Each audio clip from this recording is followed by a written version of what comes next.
So this is Christopher Neat speaking. We are here with Farmingdale Village Administrator Brian Hardy and recent Hofstra journalism graduate Benjamin Abrams. I'm going to embarrass for posterity. The date is May 28th, 2019, and we're in Farmingdale Village Hall. So before we began the interview, Brian, we were talking a little bit about your history. This is the... Okay, so we're in Farmingdale Village Hall, and before we started, Brian, you had started telling us about your... Ralph's Coffee. So before we started, you were telling us a little bit about the community where you grew up and what it was like growing up. I think that you said that you grew up near Gordon Heights or in some area of Suffolk County? right near Gordon Heights in a little town called Middle Island. Okay. And it was a very interesting childhood and experience. As I was mentioning before, we went all through a brand new school system out there, the Longwood school system. And the West Middle Island school had just been built, and we got out there and I started in kindergarten. And our school was about 40% African American back in the day.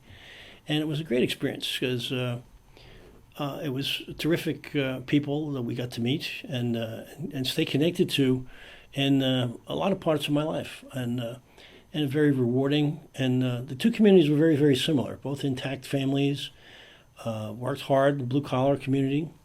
And we had one of the neighbors there became an undersecretary of state to Madeleine Albright, went to Cornell. People worked hard.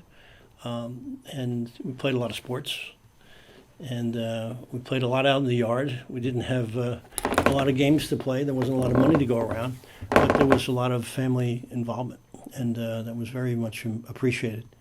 And so I had a wonderful experience with that. And you said that the area was mostly, I think you described it as blue-collar families? Yes. Okay. Mostly blue-collar. Matter of fact, I guess it was all blue-collar. There wasn't maybe a few people that owned some real estate or had a farm or something like that, but they were all working people. So that's the way it was when I grew up out there. I'm just curious, what did your parents do?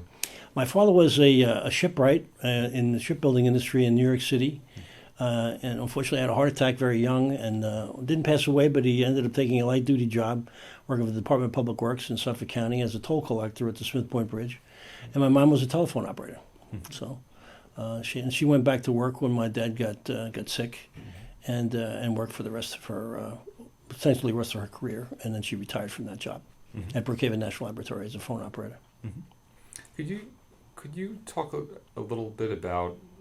I mean, you had mentioned the history of Gordon Heights, the neighboring area, before we started. Could you say a little bit about that? Yeah, Gordon Heights is an African American community, and it was it's just great people. And like I said, 40% of our elementary school was African American, and virtually all from Gordon Heights. And that was the families there were terrific. And the Tinneys, the Wilsons, the Mannings. They were all stalwarts in the community. Many of whom I remember Mr. Wilson was on the Board of Education at the district-wide level, and had good representation. So we were all kind of like in the same boat, and all worked well together. So you attended elementary school in this district, which, at least from your description of it, was integrated, kind of an early integrated district. Yes, it was. So this would have been like in the 1960s, right? 50s, 1950s, 1955 to I guess it was whenever I got out of sixth grade there. I was about 12 or 13 years old. That would have been the early 60s. And then went over to Longwood Senior High School, and that was a different experience because there were surrounding communities that would come to the table there. They were mostly white, so the percentages of African Americans in the district was lower, but still we maintained friendships and played a lot of sports together. So, how do you think that the experience of attending an integrated school at an early age affected you as later in life? I think it gives you a different perspective. I thought it was a very good experience for me looking back at it. I think it gave me a different dimension that other people wouldn't have or don't have.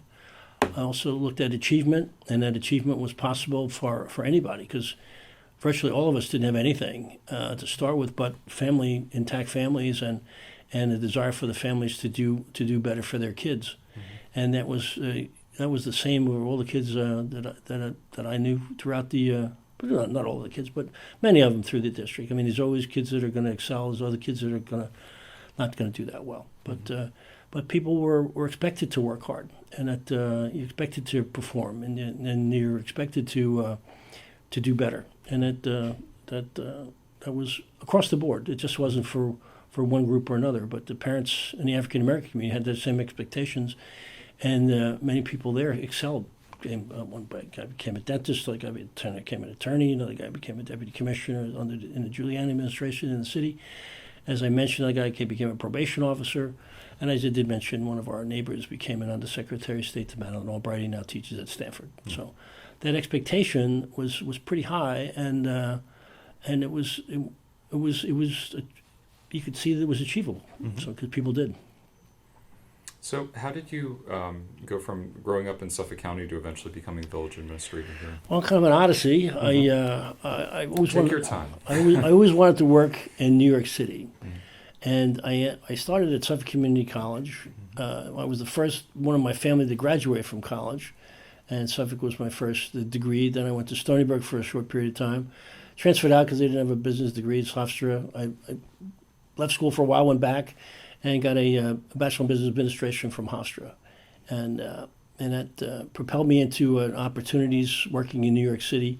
And I got a job in sales, working in the city, because at the time I was really looking forward to having that challenging experience of this lure of the Big Apple from a kid from the suburbs, way out in the suburbs, and used to be called the Sticks when we grew up. It was very rural. And matter of fact, there was a chicken farm across the street from me, and the dairy farms weren't too far away. And a lot of it was farm country out there as well. So it was a different type of existence than growing up in, let's say, Brooklyn, where I was originally from, and we moved out there when I was 5 years old out to Middle Island. But my formative years were what I remember best were the times from the Middle Island period forward, and that made a big difference. I think having African American people to deal with and to interrelate with on a daily basis in school, and it didn't come up. My recollections are that it didn't come up there where it was African American or white. It was like we're all in school together. Mm-hmm. I was fortunate my parents were good that way too. Mm-hmm. So they had they encouraged and accepted, your friendships with people. Yeah, what's interesting, but there was a de facto segregation because there was a roadway called Route 25, and the African American community was south of that, and the white communities surrounded it. But where I live was north of it, and the kids really didn't interrelate other than at school, and school was a key for that, and that learning about other people and cultures and backgrounds and understanding. Didn't really bridge out into the daily living in the community. It really didn't. So, I don't want to put any rose-colored glasses on any of this, but I think that it was very valuable to me looking back on it, and I could have an open, honest discussion with people that I went to school with back in those days. That I think that's a real value and something that I would otherwise never have had if I'd grown up in another place. So when you talk about open and honest discussions, you're referring to discussions that I guess might have taken place at the time, but even took place after you graduated. Well, yeah, after I got a recent discussion over the last 5 or 6, 7, 8 years ago, reconnected with some of my African American, one particular guy, and we had about a 2-hour phone conversation, and he gave me a real great compliment. He says, you're one of the few guys I can talk to that can talk openly about race, and we can listen. We really heard one another. We didn't always agree, but we heard one another and listened to each other, and I think that's of real value. Mm-hmm. And it sounds as though your school then was an important institution in the community because it bridged those two communities in ways that they weren't bridged outside of the Correct. Educational Absolutely right. Is that fair Absolutely to say? right. Absolutely, Yeah. I think that's very fair to say. Yeah. So you worked in sales in New York. In Manhattan. And then what was your next step? And from there, I worked my way up. I got a job offer from another company to become a VP of sales in a similar industry, in the shipbuilding and ship repair industry in New York City. And I represented shipyards along the east coast of the United States, in Baltimore, Maryland, Jacksonville, Florida, and then Savannah, Georgia. And then from there, I went to the engineering and contracting business as exec VP of this smaller company. We had about, at any given time, a nucleus of about 50 people, but we would ramp up to almost 400 doing work in various parts of the country or on ships. We would work in utilities, in major utility companies, and we would work on ocean-going vessels. From there, I went to work for Brooklyn Union Gas Company, which is now National Grid. I was offered an opportunity with them to do waterfront development. They didn't have anybody specializing in that, and the Navy was looking for to build a home port. It was a competition between New York and Boston at the time, and this was back in the mid-'80s. And we were successful in getting the Navy to build a large base on Staten Island at that point. And that was my primary project, was to try to land that business, and it was altogether about $500 million worth of development on the North Shore of Staten Island and on Staten Island as a result of that, the Navy coming to New York. Wow. I was smiling a minute ago because my dissertation actually focused on Sparrows Point in Dundalk. Oh, really? And, no kidding. and Maryland. Really? No Yeah. kidding. Wow, that's interesting. Yeah, Bethlehem Steel Corporation. Yeah. And also the shipyards. Yeah, well, Maryland Dry Dock was right across Yep. from the Dundalk terminal. That's right. So Yeah. did you grow up in Baltimore? Or? I didn't. I went to school at Hopkins, and Right. then when I went off to graduate school, I had done a short project as an undergraduate in Baltimore on Dundalk, and then I came back to do my dissertation work there. You know, the Rouse Corporation, which did a lot of work in New York City at the seaport, they first got started in Baltimore, and it was really from an urban renewal standpoint. It was very, very well received down there on the waterfront, and they did quite a nice job in Baltimore on rehabbing that entire area. Yeah. So you did the work in Staten Island, and then, Right. I'm working on the Navy, bringing the Navy to New York, and we were successful with that.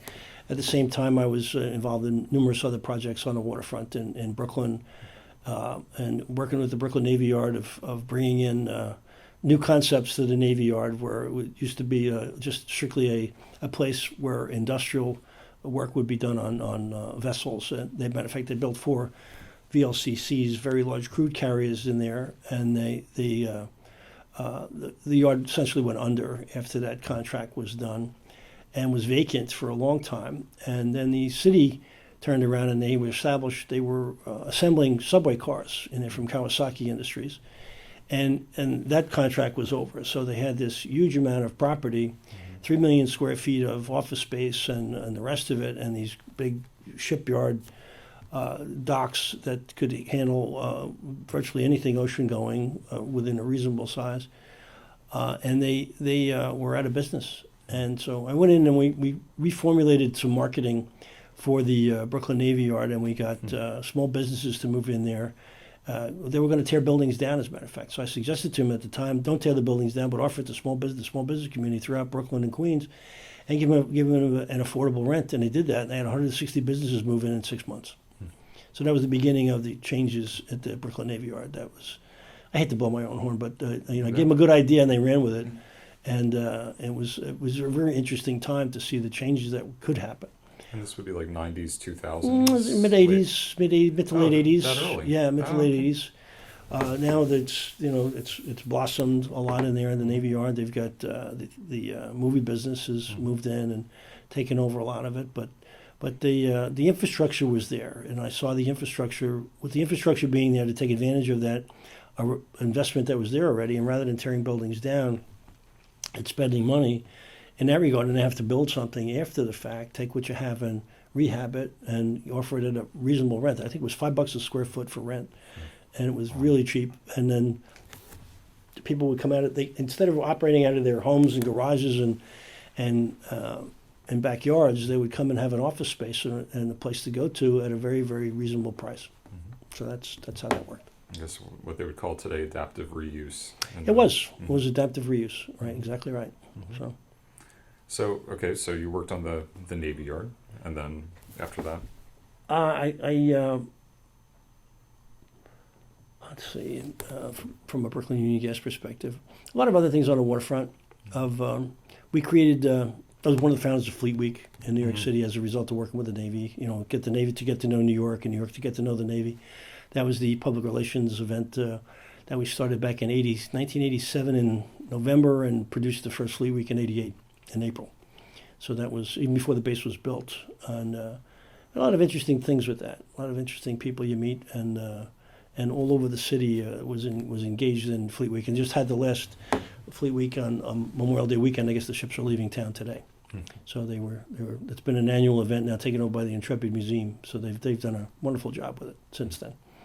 But after I left Brooklyn Union Gas, I went into consulting business for the Gas Technology Institute on environmental technologies that they had to market. I was a project person with them, and then I worked for the town of Brookhaven.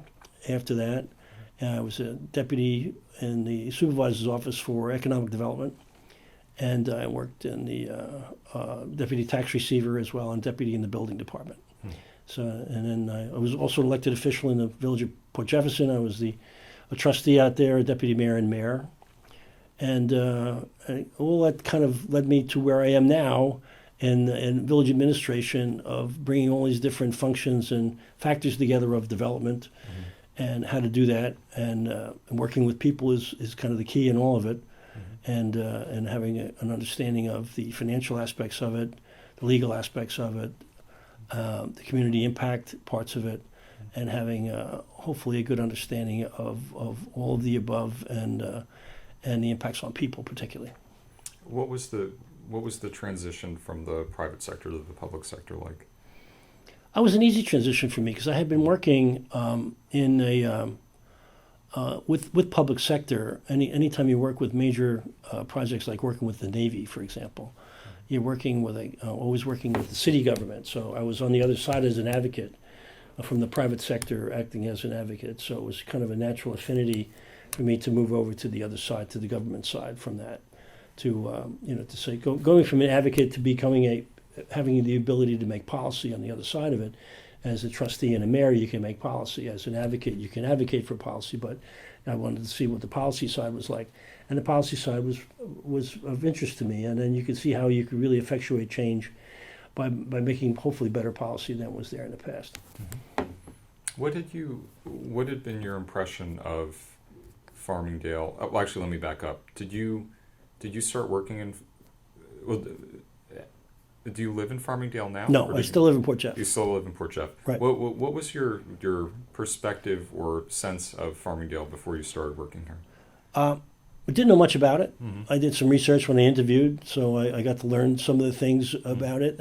That was kind of a key in the interview. I think I did more research than other people did, so that maybe helped me get the job. Plus, I think I had a good background for the job as well, with the different functions and the different roles that you have to play as a village administrator are varied, and you have to be able to know a lot about a lot of things. You can't know just a little bit. You have to know a lot about a lot of things. It's just you can't know a little. So, and then to function in the job day to day, from the finance end of it, the engineering background, the business background, the contractual aspects of it, knowing all those things was a big help in this job that I have now. And then and you asked me what I knew about Farmingdale before I came here. I did know a lot, but when I got here, I said this has got a lot of opportunity because there's a lot of vacant storefronts on Main Street. They had the makings of the beginnings of a downtown master plan at the time. They were just finishing that up, and that downtown master plan is done and now has been really expanded upon, and we have the Farmingdale evolution of new apartments, some affordable housing, and a resurgence in a village that has now become a destination village, where it wasn't even considered. People didn't even know where it was in the past. So now people know that when they hear of Farmingdale on Long Island, they talk of Patchogue as one of these communities that's really turned around, and Farmingdale gets mentioned in the same breath as Patchogue now, and I'm very proud of that. And we have a good board. The mayor, Ralph Ekstrand, has done an extraordinary job. He's been open to new ideas, and he's a very in tune. He's a pharmacist on Main Street. He's been here over 30 years, so he's got the pulse of the community. And I really do think he's the right guy at the right time. Did you start in this position under Mayor Ekstrand, or did you? I started under Mayor Starkey. Under Mayor Starkey. Okay, Starkey, and what year was that? 2010. 2010. Okay. 2010 in February.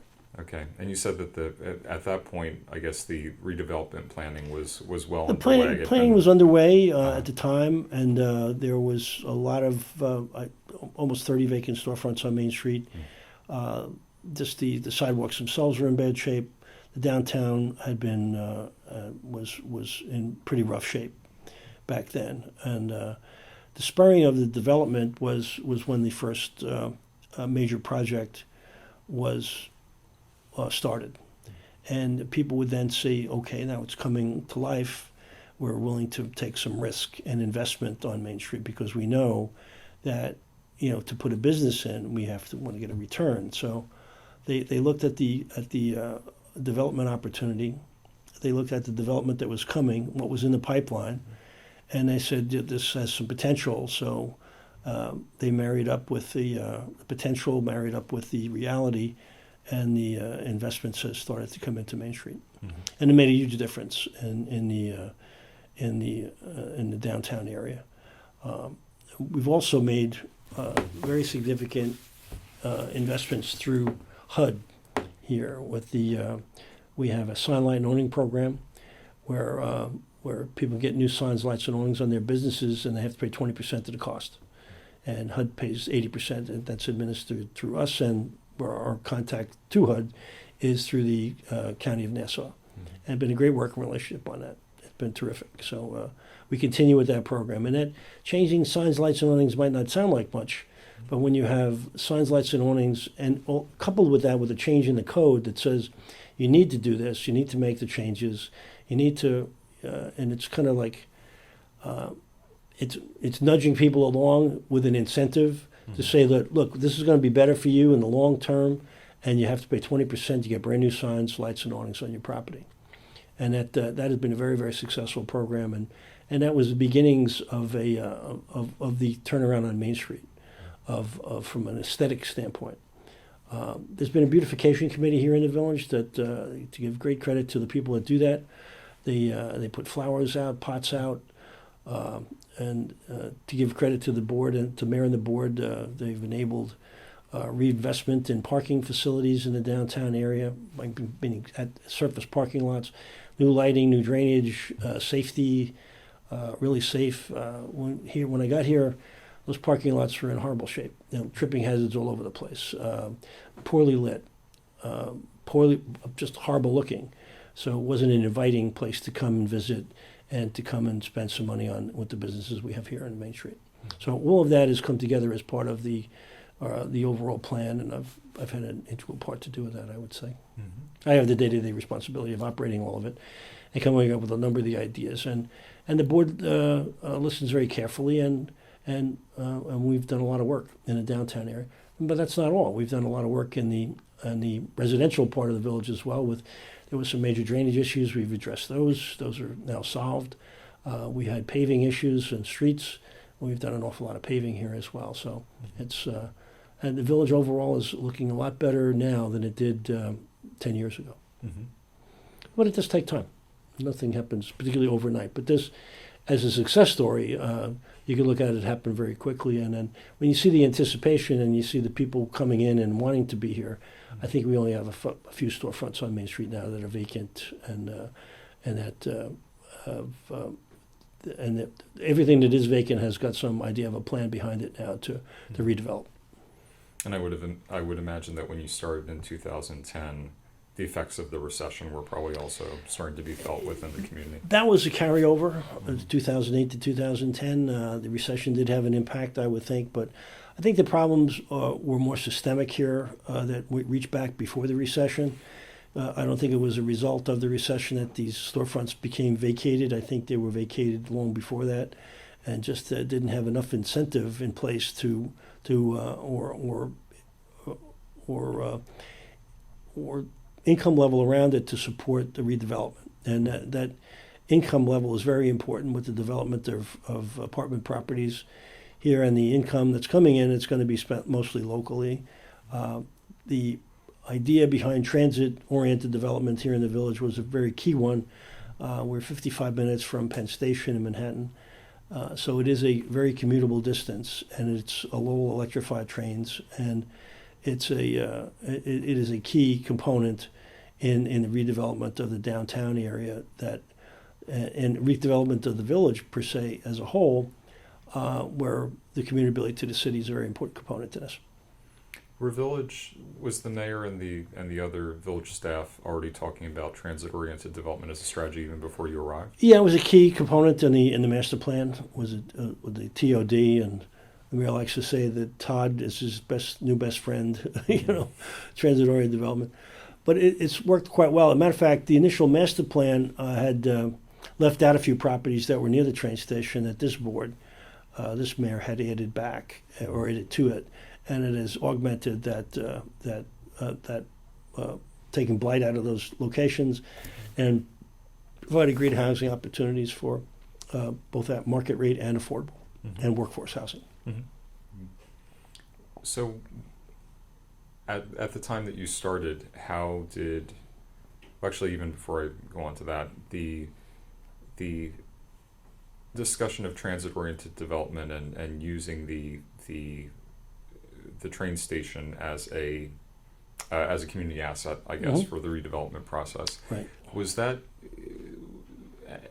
and building this new residential housing, were those thought of in the terms of smart growth? I mean, did that come into the conversation? I think so. And to what I think the discussion actually happened prior to the recession, and the developer on it was initially going to put in condos and a hotel. And through the recession, the market changed to the extent where condos weren't financeable, and a hotel wasn't achievable. So they shifted gears, and ironically, Patchogue went through a very similar experience out there. They have New Village in Patchogue, which is a very large development where the old Sweezy's was. And these downtown, these locations right next to the train were warehouses or vacant lots, or a truck repair place that was in pretty bad shape, or housing that was in really run down, and there was a warehouse that was completely in a horrible condition.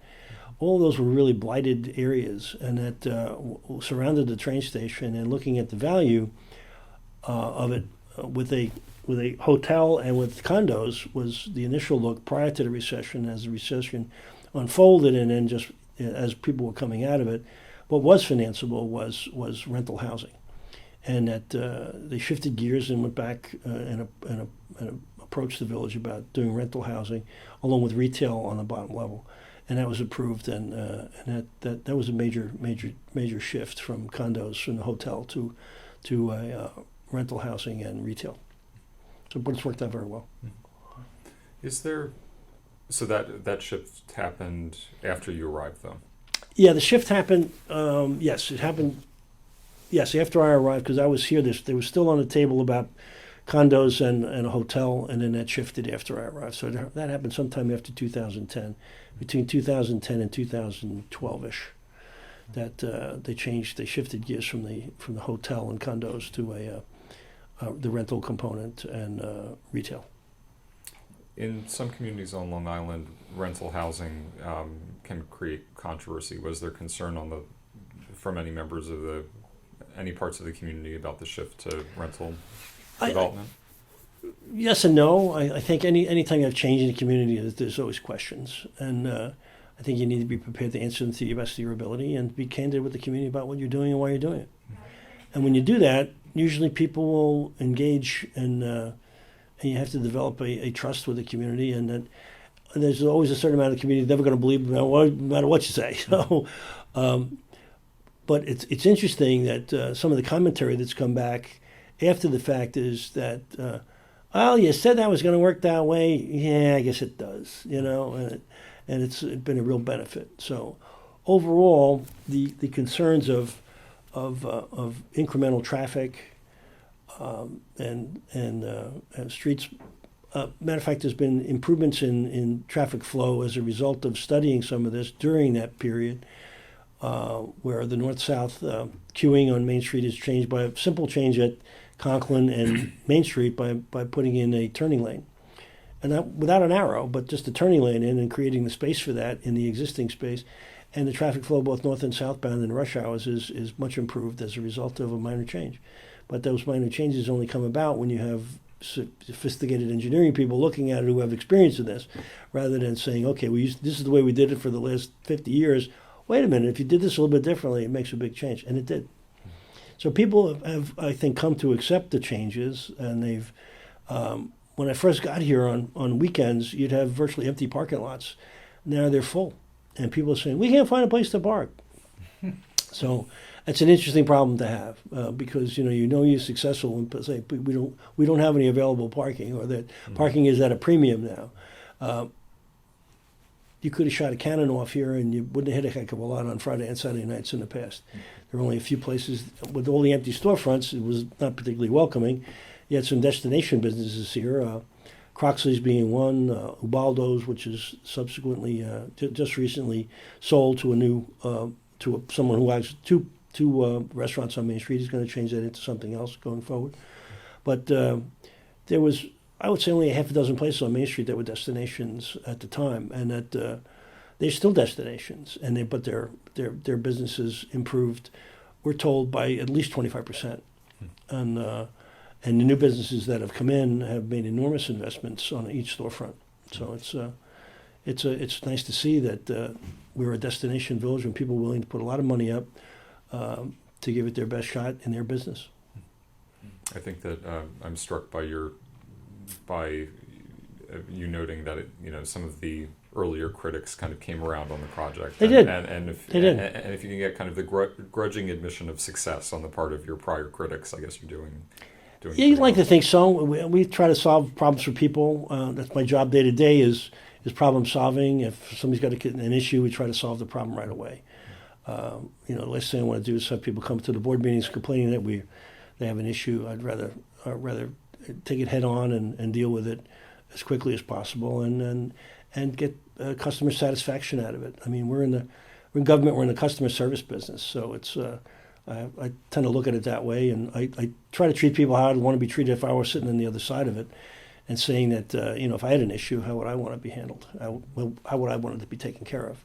Right. And that's kind of like how I approach everything I do every day. So you arrived in 2010, and we've spoken with many folks who have lived in the community for a long time, for decades. And they've told us a little bit about how some of how both the composition of the community and the relationship between groups in the community have changed over time.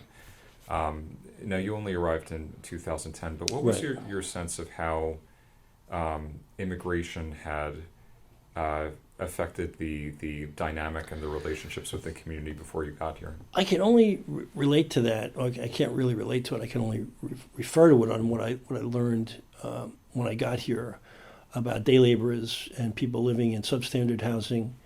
That was a concern, and that the village was embroiled in a lawsuit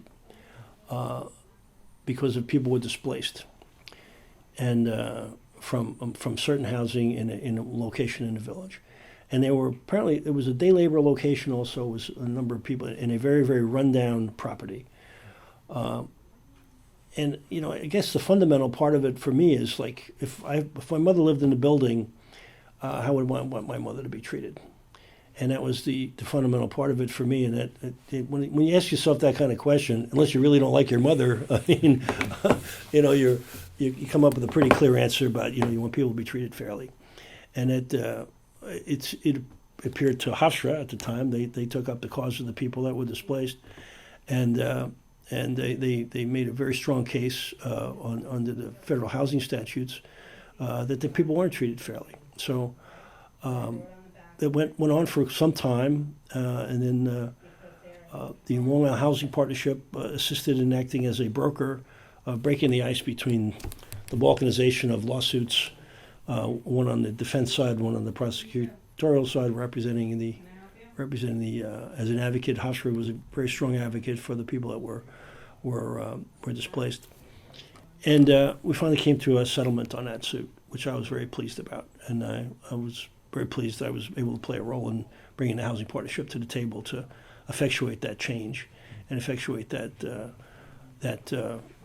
settlement, and that I think the community as a whole, I hope, learns from it, and that I think I've learned a lot from it, and seeing how things can work going forward in a proactive, productive way, rather than saying that somebody's all right or somebody's all wrong, and that the community as a whole, I think, is doing very well right now, doing very well. So, but looking back at that and looking back at how people were treated, it was something that needed to change, and it was a very important moment in Farmingdale's history, and that to arrive at a settlement when you're on the beginning of a reemergence as a village was a very important component in that reemergence, and it continues to be a very important component in that reemergence. Mm-hmm. So you see, there are a lot of questions I'd like to ask to follow up on what you just said. But Sure. So I guess the first one would be, could you say a little bit more about, I mean, you touched on it, but what role did you play in the resolution? So you said you brought the Long Island Housing Partnership to the table. I was aware. I've known Peter Elkowitz, who's the head of the Long Island Housing Partnership, for a long time, and I happened to bump into him in Port Jeff because he lives out that way. And I said, "Would you be interested in sitting down with the mayor and myself and talking about this?" And because I see that's how I saw it at the time, was that they needed somebody in the middle of it who was an honest and well-regarded individual or individual organization that could sit down and talk to both sides of this, and then rather than saying we're just going to stake out legal positions, but to arrive at a place where we could really talk and hear each other rather than talk at each other as people do in many of these cases. And I was very happy to see that had been effective.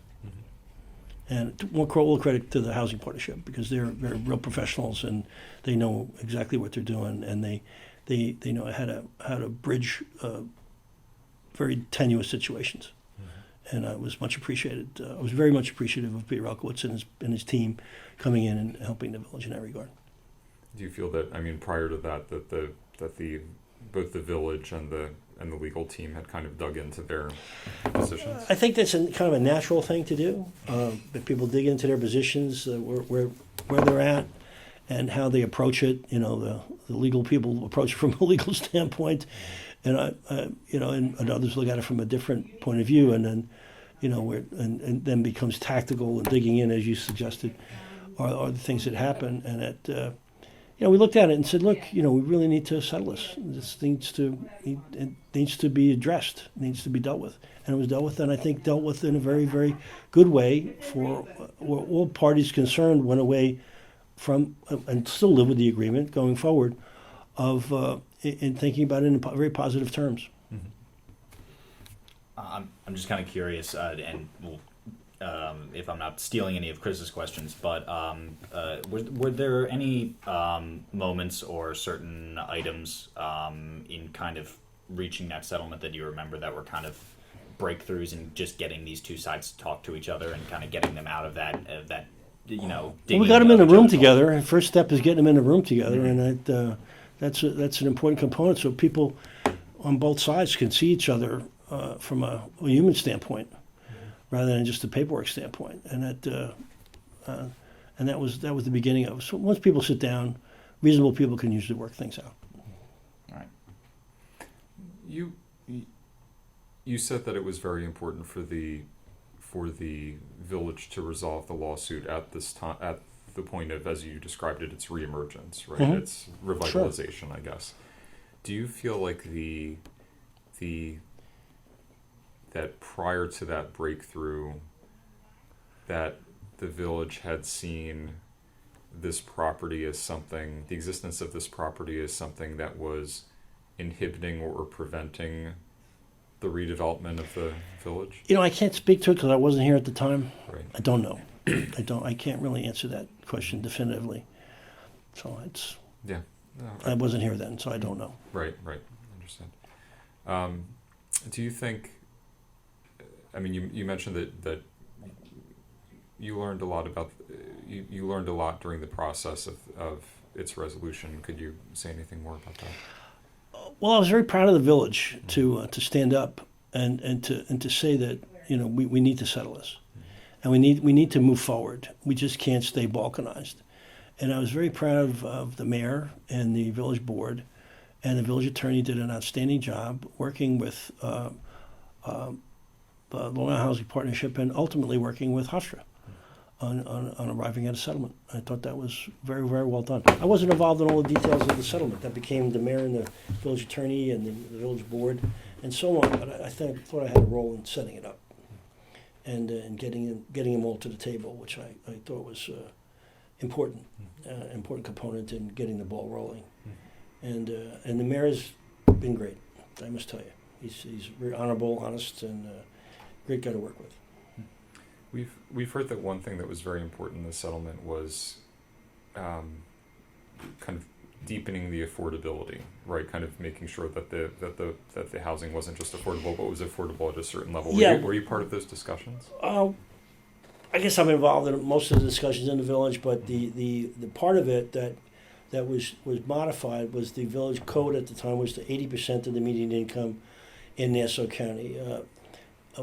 What happened going forward after the settlement was that there was a 50% of the median income of Nassau County component that was incorporated in.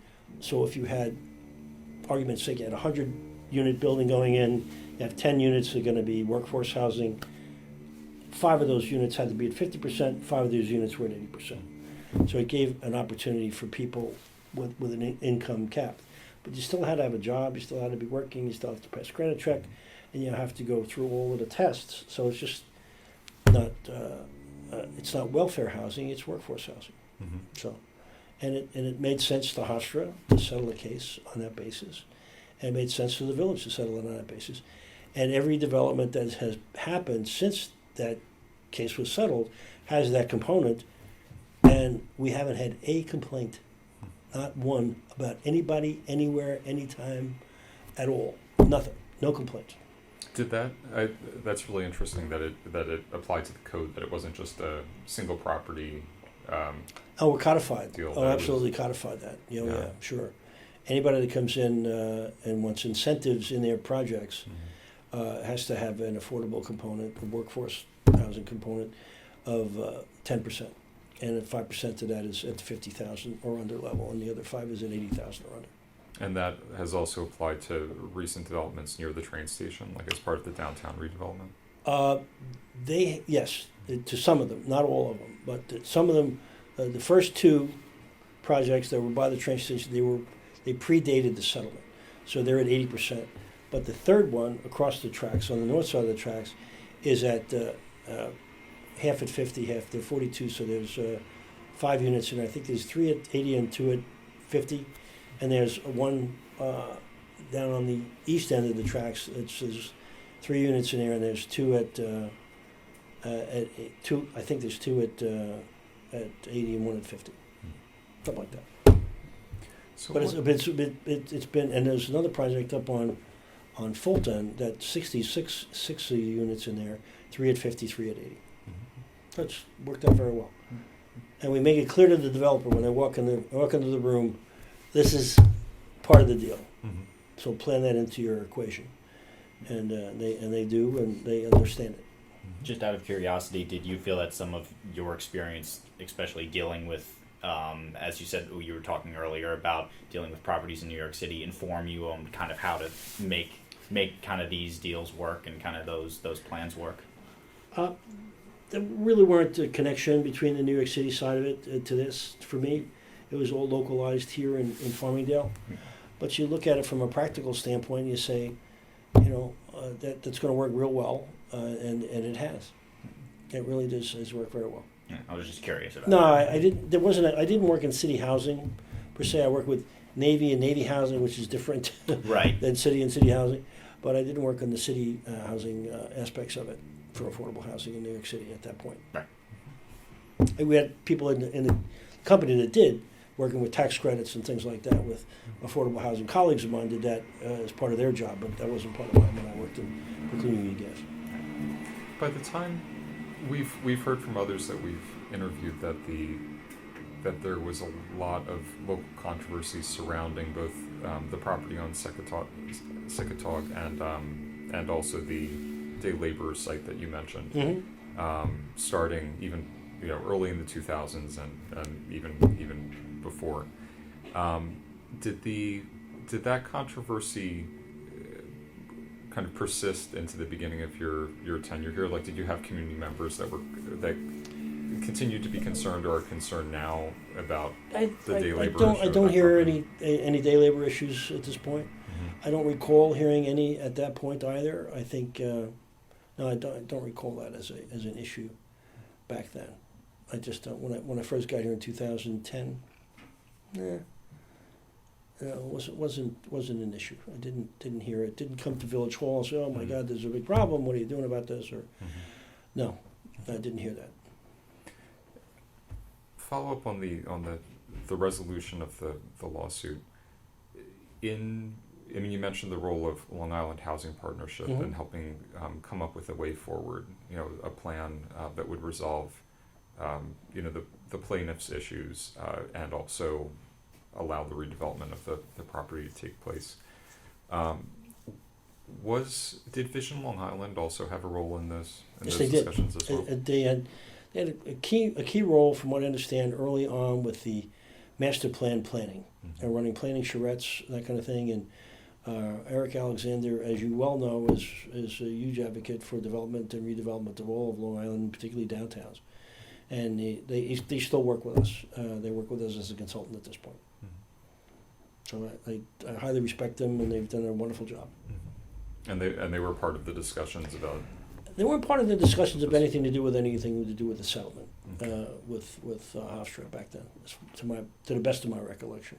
Okay. But they were involved in the initial planning stages for the reemergence of the village, as moving forward with the transit-oriented development and downtown revitalization. What do you think you've mentioned both what you learned about you learned during the process, the resolution of the lawsuit, etc., and you've also said that the community in some ways, I guess, learned something about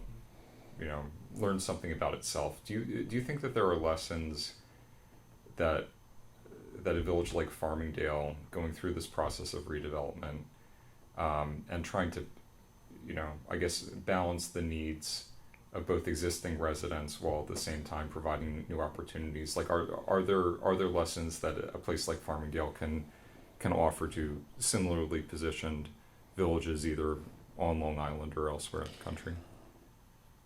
Probably. It's like the big, Probably. widescreen question. Probably. Right. We've had people come in from different parts of the island to talk about the redevelopment, and they look at what's gone on. We talked about the HUD implications and the downtown revitalization monies under a sign light noting program and streetscapes, that kind of thing. We've talked about the IDA as a very, very valuable component in making projects work from the standpoint of financing projects on the island, and that a number of the projects here are IDA projects, which will become enormous tax contributors going forward, and have very little impact on the schools. One of the other aspects of this is that we're hoping that a number of the people that do live in these TOD properties will, if that's not their permanent home, if when they want to buy a home, that they will choose Farmingdale as a very, very good option, because they are familiar with the community, and they're familiar with the schools, and they are familiar with the downtown and the commutability and all those kind of things, and that they will look at this as a next generation moving into the village and to be that next generation's families that are going to be important to the future success of the village. Mhm. So that's and we're seeing some of that happen now, but it's a little early, but you see some of it. The school district, interestingly, made a huge investment in Howard Middle School, where they could have made it down by the high school, putting brand new ball fields in, and they made it, and they're going to put a new natatorium in over here as well, which is going to be open to the public a certain amount of hours a week. They're putting 2 pools in. One of these, I think, is for the public use, and one is going to be for the swim teams and the coaching and all that kind of thing. But they're making this huge investment, and one of the reasons they made it in the village at Howard Middle School, if you don't know, is a quarter mile to the east of Village Hall, is that they saw the reemergence of the village, and they saw what was going on here. They saw the investment that was coming in, and they figured that they're going to put their showplace and showcase the village in that regard. And they put wonderful athletic facilities in here that are bar none, probably the best on Long Island. So it's to see that, and that was like a byproduct of all the other developments, because we didn't, no one could say, well, a developer's going to come in and do that. But the school district decided to do that, and it's front and center on Conklin. If you I don't know if you saw it when you walked in from the train or not, but these facilities have got to be the best in Long Island. They really are. Wow.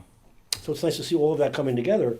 The educational system here is very strong. The athletic parts of the community are very strong.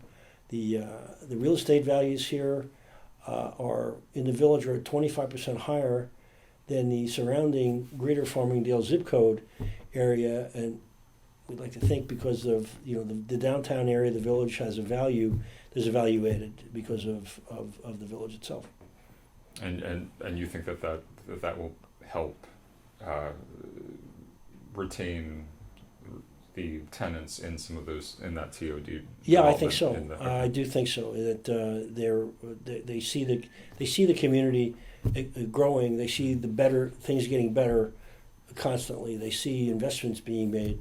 It's all the positive bellwethers for the future. Mm-hmm. And I think that all those components are coming into play very nicely. Mm-hmm. Great. Other questions you've been?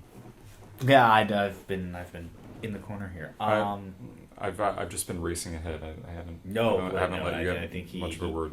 He kind of took all the questions I was going to ask. I don't know. I think we've covered pretty much all of our bases today. I'm scanning down the list, and I feel like we have. Did I answer everything? I think pretty well. I think pretty much everything. Let me see. Anything else? Well, we'll figure out 5 minutes after we walk out. Yeah, I should have. Wait. Let's run back.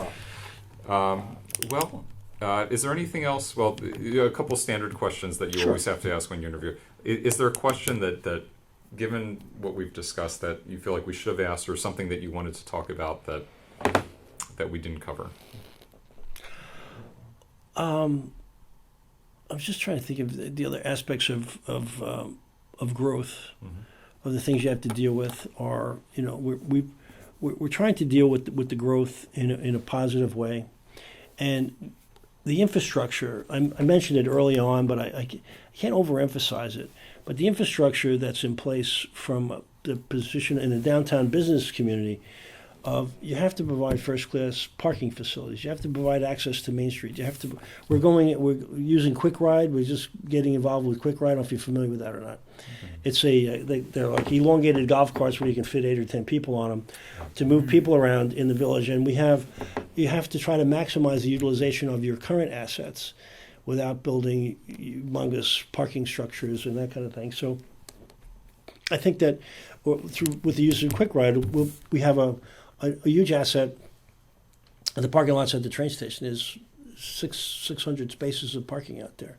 If you connect the dots, and we built a really nice boulevard along the tracks now. So with people, there was very narrow sidewalks and wide sidewalks and narrow sidewalks.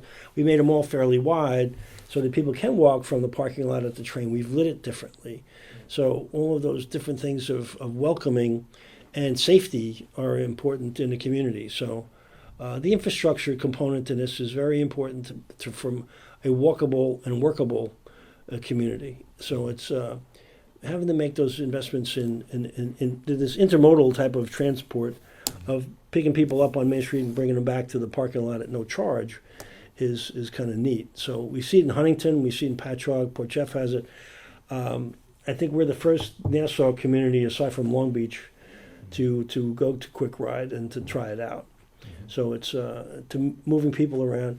Like I said, you have a quote unquote a parking issue. You need to deal with it, and from a practical standpoint, and connecting those parking lots by the train station, which are not used after 5 o'clock, 6 o'clock, 7 o'clock at night during the week, and hardly at all on the weekends. We also made an interesting thing with the school district. We have an intermunicipal agreement with them for parking at Howard. We essentially got access to about 80 parking spaces over there. So when you look at an avoided cost and utilization of public assets, I don't know if this is kind of a breakthrough thing for a municipality and a school district to be working together on parking, but it's available there. Now it's open at night after 4 o'clock and on the weekends all Saturday and Sunday. We have an intermunicipal agreement with the school district to do that. So it helps the business community, acts as a little bit of relief. So, to build a 70 or 80 spot parking lot, you have to have the land, and then it will require it. And we built a 42 spot lot up on North Main Street. It was over $1 million. So by acquiring the property, and by the time it was built out, it was well over $1 million. So, that's an avoided cost that we don't have. We have to clean it, make sure it's clean, whistle clean by the weekends, and we go back to work on Monday, and we haven't had an issue with it. And we just renewed it again with the intermunicipal agreement. So, having municipalities work together, I think this is part of the equation. And we do have intermunicipals with the town of Oyster Bay as well on the electrical side. They do our lighting in the village at very economical rates. And we have this thing with the school district, which I hadn't seen in other communities before. I don't know if it exists in other areas, but it's worked very well for us. And an 80 spot parking lot would arguably be $2 million or more. So it's significant, and it's good. It's a public asset. Schools are public assets too. So Right. it's a good utilization of underutilized property. And it's very interesting that the school is opening the swim center up to the public. I think that's a terrific thing for the local community. So, we're looking at that, and people are really thinking non-traditionally. They're thinking a little bit out of the box. I give a lot of credit to the school district to be open to that. Many other places would not be. So I give great credit to the school district leadership and including the board and the administration there. They're very very open to listening to people about doing things positively. If I could actually ask Sure. just a bit of a broader question, this is the point in which I'm just kind of picking your brain about kind of what you think about policy, theory and whatnot. But we've talked to a couple of different Farmingdale residents who have been here for a long time and have seemed to have generations. Their family was from Farmingdale. Their family's also growing up in Farmingdale. Right. There's a lot of that here, by the way. Yeah, and I kind of wanted to Which ask, is a great thing. Yeah. See people want to come back to their home communities. It's really nice to see that. Yeah, and in kind of keeping with that idea, I kind of wanted to ask, because one of the things, funny enough, a lot of the people that we interviewed seem to have parents all over the place who worked at Grumman, because Grumman was a large... Well, Grumman was a huge employer here, as was Republic Airport. Republic... Go ahead. Yeah, and I'll try and make this quick, but what's kind of, in your mind, is there a sort of balance that you need to strike with having people who are in the village kind of stay in the village, and how to cater to long time residents' needs, and also looking at, well, how are we going to also attract new people, new residents into the village, particularly young people, because we see a lot of, especially larger cities, but also smaller towns, they need a good influx of people to bring new ideas and new kind of development. Is there a certain balance that you have to strike between those two ideas, or what kind of goes into that thinking? I don't know. I don't know. You'd like to see that people have a history here. You'd like to have people that are well rooted and are protective of their community. At the same time, you need to have some innovation. So, and there's always a little bit of a clash between that. But you need to bridge into the innovation part of it, and then I think we've done that with the development that's happened here. I think it's gone probably as smooth as it possibly could go, and that people have seen that the people in the administration are telling people the truth. Don't ever lie to the public. It doesn't. Don't ever do that. It doesn't. It won't ever help you. Right. Just tell them the truth, and listen.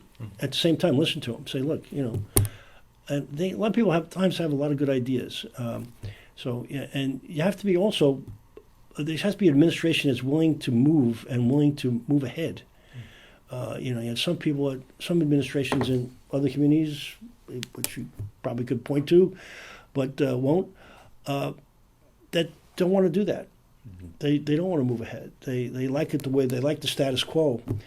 And I think the status quo we're always evolving, we're always changing, we're always doing something, and that's what we're doing. So and we do value the opinions of the long-term residents, generational residents, particularly here, that they have a good deal of the history of the area. They understand the makings of it, not unlike what I grew up with too. I mean, if I understand the community where I grew up, and I understand the impacts that it had on me, and that you'd like to see people reflect on the good things about that, and be honest about it if they weren't so hot, weren't so good. So.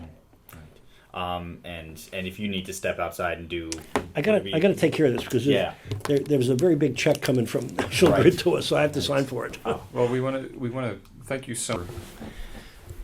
I guess the only other question that just occurs to me is again to follow up, and this is I think partly because one of my major research interests is affordable housing, and I'm always I'm interested in how opportunities. I can't remember if I mentioned to you at any point, but I at one point, wearing a different hat, was in touch with Chuck Goslin from who a few years ago was trying to start the Farmingdale Community Land Trust, and we were working on starting the land trust in Uniondale, and so we had some conversations. Had some conversations, at least briefly.